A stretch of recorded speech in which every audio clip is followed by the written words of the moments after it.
Senator Di Natale. Thank you, Mr President. I rise today to pay a tribute to a wonderful footballer and an even better human being, Jim Stynes.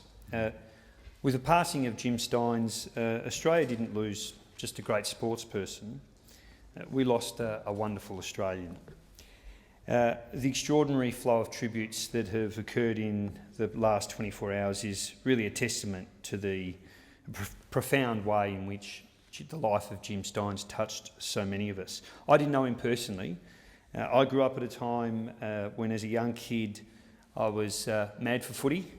I played footy, VFA footy, for a few years. I'm a passionate Tigers fan, but I do remember through my teenage years watching Jim Stynes, and he was one of my favourite players. I think everybody who watched the game at that time has a spot for him. Now, he came to the game in an unconventional way. He was part of that bold Melbourne experiment where he was recruited from Ireland, playing what is essentially a foreign game. He came over as a gangly teenager, but he soon showed that really sporting genius shows through regardless of the sport that you play, and it wasn't long before he became an established AFL footballer. He is perhaps best remembered for what was now part of football folklore. He ran across the mark in the 1987 preliminary final, and it was an action that supposedly cost Melbourne a spot in the grand final. Now, if you actually have a look at the replay of that match, you'll see that the kick from Gary Buckenara would have sailed through the goals, I think, if he was 20 or 30 metres out, but still, it was something that has now entered football folklore.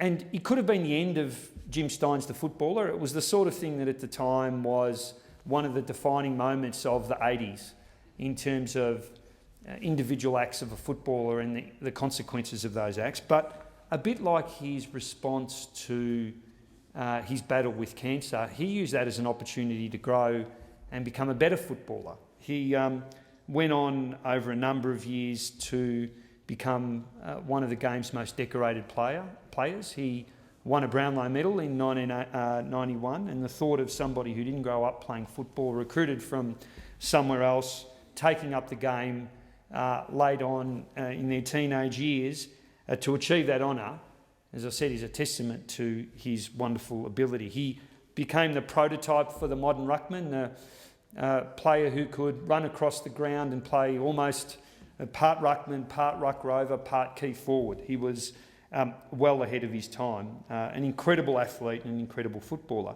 The great irony, of course, is he set a record for the longest number of games without injury or illness. He played, I think it was 244 games of footy. And for anybody who's played the game, the thought of being able to play that many games consecutively is, well, unimaginable for me, certainly.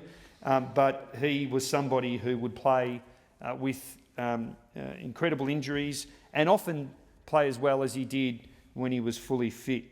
I think Gary Lyon talked about it as the greatest football story ever, and it is a pretty good story when you think about it. And if it was just about his football career, I'd still be standing up here giving the same tribute to a man who had incredible abilities, but he wasn't just a great footballer, he was a terrific person, a wonderful person.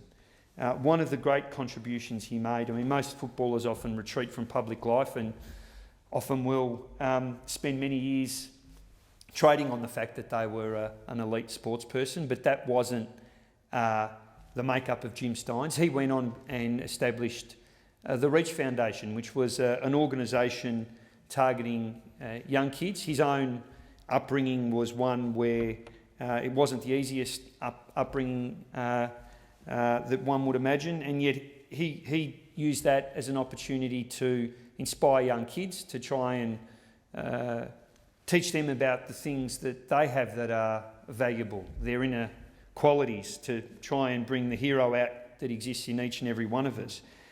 He spent a lot of time focusing on the issue of youth mental health and wellbeing, youth suicide prevention. He made an enormous contribution to the Australian community, and in fact, We've got quotes from a number of people whose lives he touched.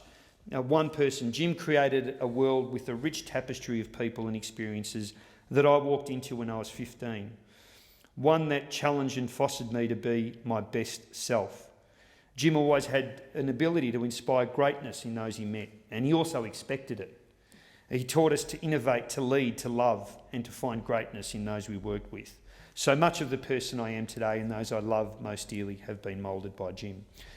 Countless stories like that. A wonderful human being.